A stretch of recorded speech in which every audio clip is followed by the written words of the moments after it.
LA 시내 노스 할리우드의 노인 전용 아파트에 살고 있는 이 바이올라 플루게라는 그 할머니가 계십니다. LA 로스앤젤레스인데요. 노인 전용 아파트, 미국의 이제 시니어 아파트라고 그래가지고 일정한 연령이 되면은 보통 이제 한국은 65세를 이제 어떤 혜택을 주는 나이로 하는데 미국에서는 이제 50세 정도만 넘어도 일정한 자격이 되면은 거기에 들어갈 수가 있고 또 어떤 신체적인 그런 약점이나 이런 걸로 해서 어떤 등급을 받으면 그런 혜택 받은 아파트에 들어갈 수가 있는데 이 플루게라고 하는 그 할머니가 88세 할머니가 시니어 아파트에 살고 계시는데 이분이 14시간의 비행기 조종을 성공리에 마쳤다고 신문에 보도가 됐습니다. 이 할머니는 평생 동안 이 비행기 조종하고 싶은 그 꿈을 간직하고 있었는데 소녀 때부터 조종사가 되기를 꿈꿔왔지만 고등학교를 졸업하고서 취직을 해가지고 비서로서 일을 하다가 결혼하고서는 이제 자녀를 4명 낳아가지고 이제 키우느라고 꿈도 뭐 다 잊어버렸겠죠. 꿈을 펼치질 못했는데 자녀들이 다 성장한 다음에 조금 삶에 여유가 있을까 그랬는데 남편이 또 알츠하이머 병에 걸려가지고 그 남편을 돌보느라고 그냥 그 인생을 보내게 됩니다. 그러다가 83살, 83세가 된 때 할머니가 자서전을 하나 썼는데 그 자서전을 하나 써가지고 자녀들하고 손자, 손녀들에게 선물을 했어요. 그랬는데 그 내용을 읽은 딸이 그 다음 해에 할머니 84세 생일을 기념해 가지고 비행기 교습권을 이 할머니에게 선물했습니다. 그 책을 냈는데 자서전에 아마 그렇게 썼겠죠. 내가 어렸을 때부터 꿈이 있었는데 비행기 조종사가 되는 게 꿈이었다. 그랬는데 내 인생이 파란만장해 가지고 그 꿈을 뭐 펼치기는커녕 생각도 잊어버리다가 이제 이 나이가 되었구나. 뭐 이런 식의 글을 썼던 것 같아요. 84세 생일을 기념으로 해가지고 비행 교섭권을 받은 할머니가 사우스 다코타주 풀스의 비행 학교를 찾아가서 비행 조종하는 그런 학습을 받게 됩니다. 할머니가 그 조종 강사한테 그런 얘기를 했다고 그럽니다. 조종하는 법을 배우고자 왔는데 제발 미쳤다고 생각하지 말아요. 할머니인데 우리 보통 사람들 생각으로는 이제 80이 넘은 할머니가 비행기를 몬다고 하니까 이 할머니 좀 제정신이 아닌가 보다 이런 생각을 할 수도 있겠죠. 하여튼 이 할머니가 체력 테스트를 거쳐가지고 3년 동안 한 번에 1시간씩 1회당 1시간씩 걸리는 그 14차례의 그 실제 비행 조종 훈련을 마치게 됩니다. 이제 할머니가 이제 80이 넘었기 때문에 시력이 약해서 조종사 자격증은 얻지 못했지만 14시간을 비행한 것으로 자신이 뭐 수료증 같은 건 받았겠죠. 비행기를 조종하고 싶다는 그 꿈을 이뤄낸 것입니다. 할머니는 가족들과 사람들에게 야, 내가 이 나이에 비행기 조종을 배우는 데 대해서 사람들이 미쳤다고 저 미친 할머니인가 봐. 손가락질을 하지 않을까 두려웠지만 그런 생각은 틀렸고 모든 내 주변에 있는 사람들이 박수를 쳐줬다. 대단하다고 입을 모으며 나에게 박수를 쳐줬다.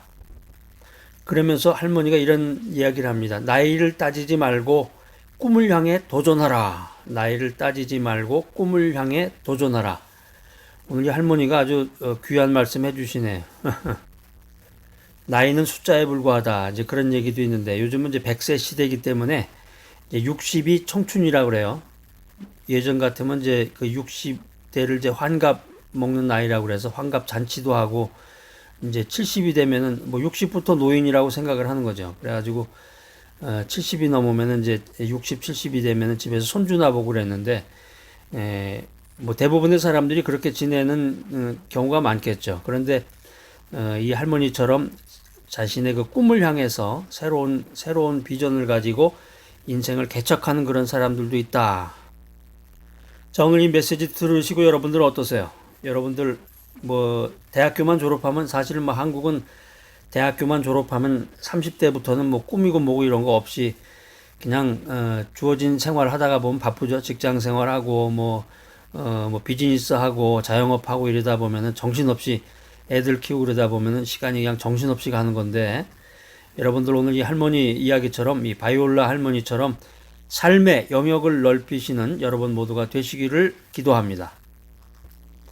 구약성경 역대상 4장 9절에서 10절 말씀, 이 말씀에 등장하는 그 야베스의 기도를 통해서 우리가 배우고자 하는 것은 지경을 넓히는 기도입니다. 지경을 넓혀달라는 그런 메시지인데, 이 말은 결국에 와서 야베스가 비전이 있다는 거죠. 야베스가 비전이 있었다.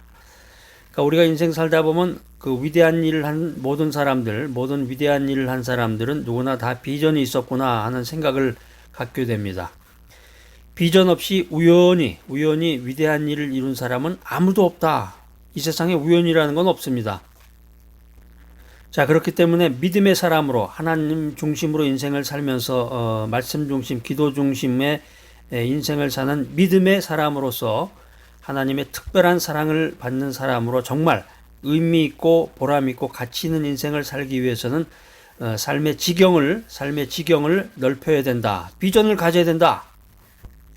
여러분, 자기의 지경을 넓혀 나가야 됩니다. 그래서 큰 일을 담당하는 사람이 되고 더 큰 일을 맡겨달라고 기도해야 되겠습니다. 지경을 넓게 해달라는 것은 자기의 그 땅을 넓게 해달라는 건데, 자신의 땅을 넓혀달라는 건데, 이 자신의 땅을 넓혀달라는 것은 이 부동산 투기를 잘해서 땅 부자가 되게 해달라는 기도가 아니라, 이 땅이라고 하는 것이 성경적인 표현으로는 기업을 말하는 거라고 할 수 있습니다. 다시 말해서 자신의 역량, 할 일을 넓혀달라, 이렇게 기도했다는 것입니다. 야베스가. 그래서 우리도 말씀 중심, 기도 중심의 인생을 살아가면서 하나님께 나에게 더 큰 일을 맡겨달라고 기도해야 됩니다. 하나님께 나에게 더 큰 역량을 달라고 기도하는 것이 필요합니다. 그래서 나에게 더 큰 비전을 달라고 기도하고 더 큰 일을 할 수 있도록 기도하는 것은 필요하고 정당하고 응답받을 기도다라는 것입니다.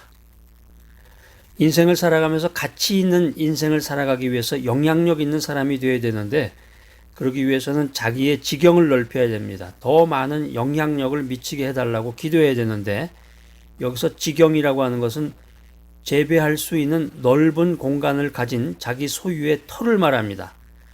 왕 되신 하나님, 하나님의 영광을 위해서 제게 더 많은 기회를 주시고 제가 더 많은 사람들에게 영향을 미칠 수 있도록 인도하여 주시옵소서, 이런 기도를 해야 되겠죠. 그냥 남에게 질질질 끌려가면서 수동적인 태도로 남이 뭐라 그래야 응답도 하고, 돌이켜보면은 내가 내 인생을 산 것이 하나도 없다네, 이런 고백을 한다 그러면 이게 도대체 정말 무슨 인생을 산 건지 스스로 한번 반성하는 그런 시간을 가져야 되겠습니다.